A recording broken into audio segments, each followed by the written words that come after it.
আসসালামু আলাইকুম রহমতুল্লাহ। প্রিয় ভাইরা, আহ, আজকে বিশেষ একটা ব্যাপার ভয়ের মনে হয়েছে। দুঃখজনক বিষয়টা হচ্ছে এই কারণে, আমি বিশেষ করে ব্যক্তিগতভাবে চামচামি তোষামোদীকে খুবই ঘৃণা করি ছোটবেলা থেকে। বাধ্য হয়ে অনেকের সাথে তোষামোদী করতে হয়েছে, কিন্তু আমি জিনিসটাকে খুবই ঘৃণা করি।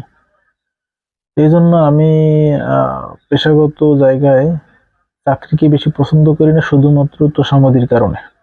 এখানে তোষামোদী করতে হয়, এই জন্য আমি চাকরি ফেভার করি না। আমি ব্যবসা বা একটু ডিফারেন্ট জায়গায় রোজগার করার চিন্তা ভাবনা করি। মূলত প্রবাসী হওয়ার অন্যতম একটা কারণ এই তোষামোদী না করা। আজকে জনাব তারেক রহমানের শুভেচ্ছা বিনিময় বা বিজয় হওয়ার পরে যে সাংবাদিকদের বক্তব্য শুনলাম, তার মধ্যে অন্যতম এক সাংবাদিক, নামটা নেব কিনা নাই নেই, হ্যাঁ, একটা সময় ডয়েচে ভ্যালিতে তিনি বেশ নাম কুড়িয়েছিলেন। আপনার আমার নাম খালেদ মুহিউদ্দিন। আপনাকে আমি নিউ ইয়র্কের ঠিকানায় কাজ করি।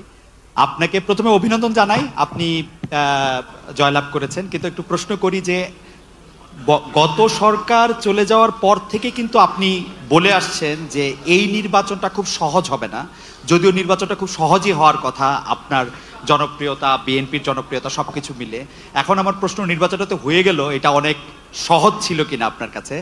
আর এই প্রশ্নটার একটা ছোট্ট লেজ হলো যে এরকম, যে একটু অভয় দিলে বলি যে আপনাকে কোনো এই 200-র বেশি আসন পাওয়ার জন্য আপনাকে কোনো ইঞ্জিনিয়ারিং করতে হইলো কিনা। It's like, thank you so much. আপনাকে অভিনন্দন জানাই। আপনি আমাদের হয়তো চিনবেন, হ্যাঁ, খালেদ নাম দিয়ে আর কি কোনো একটা নামের একজন সাংবাদিক যেই পরিমাণের তোষামোদ করলেন, খুবই দুঃখজনক, খুবই দুঃখজনক। আমি ব্যক্তিগতভাবে কোনো তোষামোদী দেখলে আমার আমার মস্তিষ্ক নিয়ন্ত্রণের বাহিরে থাকে, নিয়ন্ত্রণহীন হয়। তো ভয়ের ব্যাপার হচ্ছে এটা যে শেখ হাসিনা, আওয়ামী লীগ বা পতিত স্বৈরাচার ঠিক এই রকমেরই সাংবাদিকদের চাটুকারিতা পছন্দ করতেন। এখন বিষয় হচ্ছে যে তারেক রহমান কি এরকমের চাটুকারিতা পছন্দ করবেন কিনা, এটা ব্যাপার। ওনার আম্মা খালেদা জিয়া এই ব্যাপারটা বেশি ভালোভাবে নিতেন না বলে আমি জানি। বিএনপির যারা করেন বা করতেন, হ্যাঁ, আমি বিএনপি সমর্থন না করলেও বিএনপি ঘেঁষা একজন মানুষ, সেই হিসেবে বা ওনার কাছে এরকমের তোষামোদমূলক বাক্য প্রশ্ন যদি ওনার কাছে ভালো লেগে থাকে, হ্যাঁ, ব্যাপারটা এরকম যে উনি সরাসরি না করতে পারবেন না, কিন্তু ভালো লাগার ব্যাপার। ওনার সামনে মানুষ ওনাকে শক্ত করে প্রশ্ন করবে, ওনাকে অপমান করে প্রশ্ন করবে, এটাই দায়িত্বশীল হলে পরে, হ্যাঁ, এটা হচ্ছে একজন দায়িত্বশীল নেতার বৈশিষ্ট্য, যে সে প্রশ্ন, শক্ত শক্ত প্রশ্ন, তার বিরুদ্ধের প্রশ্নগুলোকে ধৈর্যের সাথে ভালোবেসে গ্রহণ করা একটা গুরুত্বপূর্ণ বৈশিষ্ট্য। সে সেটা করে কিনা দেখবো আমরা। এটা খুবই গুরুত্বপূর্ণ ব্যাপার। তো ভয়ের ব্যাপার এটা যে উনি যদি শেখ হাসিনার মতন বা স্বৈরাচাররা সবসময় তার তোষামত পছন্দ করে, শক্ত